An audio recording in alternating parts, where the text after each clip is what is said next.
All right, let's talk about a feeling I bet we all know way too well. It's that sense that you're constantly learning, reading, watching, but somehow not really moving forward. Today, we're going to break down exactly how to escape what I call the input overload trap. This quote really just hits the nail on the head, doesn't it? I mean, does this sound like you?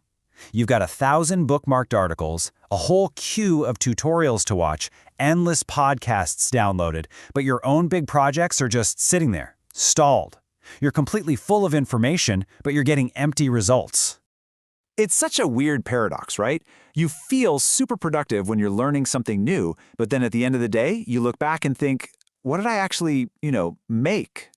This feeling, it isn't an accident. It's a trap. So, have you ever caught yourself just endlessly researching something as a way to avoid doing the actual hard work? Yeah, that's what we're calling the input overload trap. It's this sneaky thing where learning disguises itself as progress when really it's just a comfortable form of procrastination. This is the heart of it, the consumption trap. It's this cycle of inaction that gives you that little dopamine hit of accomplishment, but without any of the real work. Binge-watching tutorials on a new skill feels like you're getting stuff done, but unless you actually stop and apply it, it's really just a slightly more educational version of Netflix. So, the big question is, how do we break this cycle? Well, we have to completely flip our relationship with information. Instead of just being a passive bucket for the world's content, we need to become the starting point. It's time to literally reverse the flow, from input to output. And to do that, to really break the trap, we need to understand the two fundamental mindsets that pretty much govern our lives. Are you operating as a consumer, or are you being a producer? So take a look. Which one of these feels more like you on a typical day? The consumer reacts. They scroll, they watch, they absorb the agenda that everyone else sets for them. The producer, though, the producer acts. They create, they build, they generate stuff. They set their own agenda for the day. And look, this isn't about being good versus bad. It's just about being active versus passive. And here's the key takeaway, the big so what of all this. The most successful people in almost any field are producers first. They just get it. They understand that creating value is so much more powerful than just consuming it. Okay, so how do we actually make that shift? How do we become producers? Well, it's not just about trying harder or willpower. It's about having a clear, simple set of rules. So let's get into the practical playbook for making this a real daily habit.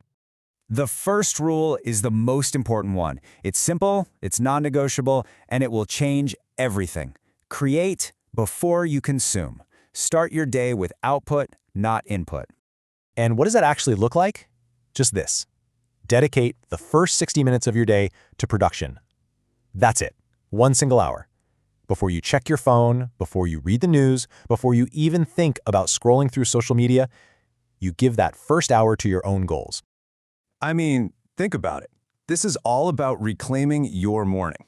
That first hour is your secret time to work on what actually matters most to you, completely free from the world's distractions. It sets the entire tone for a proactive, productive day. And what does creating even mean? Look, it doesn't have to be some monumental task. It can be anything that counts as output for you. Write a few hundred words. Work on a little piece of code. Just plan out your most important tasks for the day. Heck, it can even be moving your body with a workout. It's all about generating your own energy and progress, not consuming someone else's. So, you've protected your first hour. Awesome. But what about the rest of the day? Well, the second rule is all about maintaining balance. You have to enforce a strict ratio between how much you consume and how much you execute. So what's the magic ratio? It's simple, 1-to-1.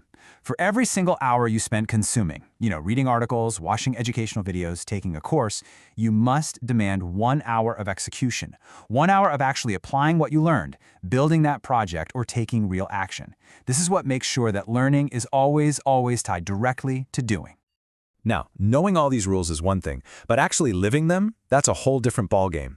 So here's a simple, really powerful challenge to get you started.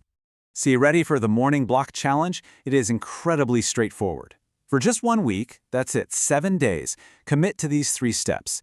Delay all that reactive stuff, no scrolling, no news, until 10 a.m. And then use that time you've just freed up to follow rule number 1. Create before consume. It's just 7 days to prove to yourself that you can be a producer first. So that's the real question, isn't it? Who are you going to be tomorrow morning?